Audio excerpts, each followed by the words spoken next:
বিসমিল্লাহির রহমানির রহিম।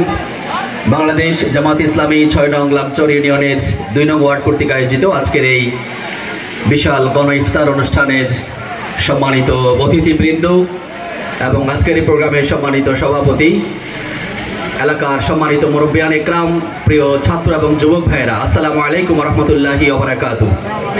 মহান আল্লাহ রাব্বুল আলামিনের দরবারে শুকরিয়া আদায় করছি যে তার অশেষ মেহেরবানিতে আমরা আজকে এরকম একটা উন্মুক্ত পরিবেশে খোলা ময়দানে দিনের কিছু কথা শোনার পাশাপাশি আজকের এই ২৬ রোজা আমরা অতিবাহিত করার সেই সুযোগ আল্লাহ রাব্বুল আলামিন আমাদেরকে করে দিয়েছেন।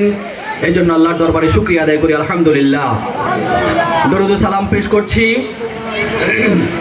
বিশ্ব মানবতার মুক্তির দিশারি রাসূল করিম সাল্লাল্লাহু আলাইহি সাল্লামের প্রতি এবং শহীদ আকরামের জান্নাতের সর্বোচ্চ মর্যাদা কামনা করি, আল্লাহুম্মা আমিন। সম্মানিত উপস্থিতি, দিন সম্পর্কে, ইসলাম সম্পর্কে কোরআন হাদিস থেকে অনেক বক্তব্য আপনারা শুনেছেন ইতিমধ্যে। আমি যেটা বলতে চাই, আজকে আমরা যেই মজলুম সংগঠনের আহ্বানে এখানে একত্রিত হয়েছি, বাংলাদেশ জামাত ইসলামী, এই বাংলাদেশে জামাত ইসলামী কি চায়, কেন চায়, কিভাবে চায়, সেটি আমরা জানতে হবে, সেটি আমরা বুঝতে হবে। বিগত দিনে স্বৈর শাসক হাসিনা সরকার, খুনি ফ্যাসিবাদী সরকার এই বাংলাদেশে জামাত ইসলামের কার্যক্রমকে নানাভাবে বাধাগ্রস্ত করার জন্য এই বাংলাদেশ জামাত ইসলামের নেতৃবৃন্দকে তারা হত্যাযজ্ঞে মেতে উঠেছিল। প্রিয় ভাইরা, আমাদের প্রত্যন্ত অঞ্চলের ভাইদেরকে হাজার হাজার মামলা দিয়ে নির্যাতন, নিপীড়ন করে তারা বছরের পর বছর তারা বাড়ি ছাড়া করেছে। প্রিয় ভাইরা, কিন্তু বাংলাদেশ জামাত ইসলামী কি চায়? বাংলাদেশে জামাত ইসলামী চায় কোরআন এবং সুন্নাহর আলোকে, আল কোরআন এবং আল হাদিসের আলোকে এদেশে একটি ন্যায় এবং ইনসাফ ভিত্তিক সমাজ প্রতিষ্ঠা করতে চায়। প্রিয় ভাইরা, এই দেশে যদি কোরআন এবং হাদিসের আলোকে ন্যায় এবং ইনসাফ ভিত্তিক একটি সমাজ প্রতিষ্ঠিত হয়, এই সমাজে কি শান্তি আসবে নাকি অশান্তি আসবে? অবশ্যই এই সমাজে শান্তি আসবে। প্রিয় ভাইরা, এই সমাজে শান্তি চায় না কারা?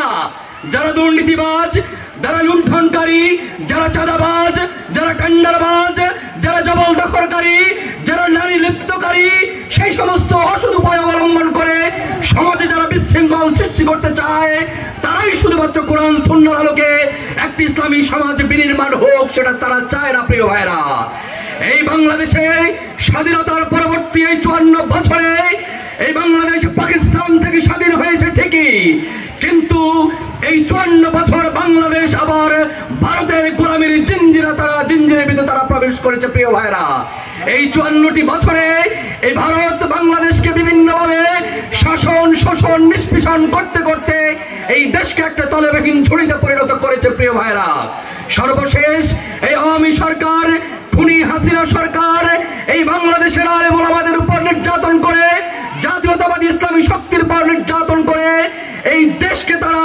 ভারতের অঙ্গরাজ্যে পরিণত করার সেই নীল নকশা করেছে। প্রিয় ভাইরা, এই ভারতকে, এই বাংলাদেশকে তারা ভারতের হাতে তুলে দিতে তারা সর্বশেষ তারা মনস্থির করেছে। প্রিয় ভাইরা, সর্বশেষ এই দেশের তৌহিদি জনতা, আপামর ছাত্র জনতা তাদের বুকের তাজা রক্তকে ঢেলে দিয়ে বাংলাদেশে জামাত ইসলামী, জাতীয়তাবাদী দল বিএনপি সহ এদেশের লক্ষ আলেম ওলামা, তৌহিদি জনতা এদেশের স্বাধীনতার সার্বভৌমত্বকে অক্ষুণ্ণ রাখার জন্য তারা জীবন বাজি রেখে এই ভারতীয় আধিপত্যবাদী শক্তিকে এই বাংলাদেশ থেকে বিতাড়িত করেছে। প্রিয় ভাইরা, কিন্তু এই তাদের নীল নকশা থেমে নেই।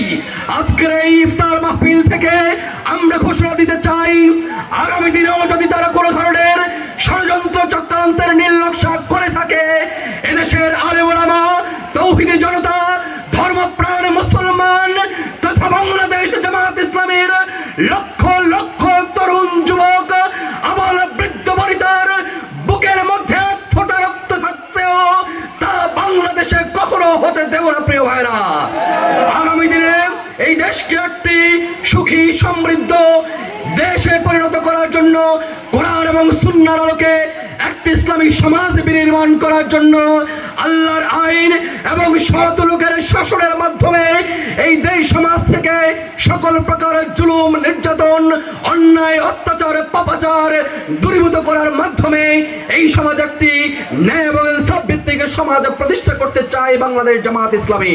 প্রিয় ভাইরা, এই কাজে জামাত ইসলামের একার কাজ নয়, এই কাজ আঞ্জাম দেওয়া জামাত ইসলামের একার পক্ষে সম্ভব নয়। ইমানের দাবিদার, মুসলমান দাবিদার সকল স্তরের তৌহিদি জনতাকে সেই কাজে সহযোগিতা করতে হবে। প্রিয় ভাইরা, এটি সবার ইমানি দায়িত্ব। আকিমুস সালাত এই নির্দেশের ভিত্তিতে যেমন আমরা নামাজ আদায় করি, ঠিক আল্লাহর আরেকটি ফরজ হুকুম হচ্ছে আকিমুদ্দিন, তোমরা দিন কায়েম করো, ইসলাম কায়েম করো। আমাদের এই সমাজে কি ইসলাম কায়েম আছে? এই সমাজে যেহেতু ইসলাম কায়েম নাই, এই সমাজে ইসলাম কায়েম করা, ইসলাম প্রতিষ্ঠা করা এটি আল্লাহর একটি ফরজ হুকুম। প্রিয় ভাইরা, এটি একটি ফরজ ইবাদতের নাম, এটা রাজনীতির নাম নয়। প্রিয় ভাইরা,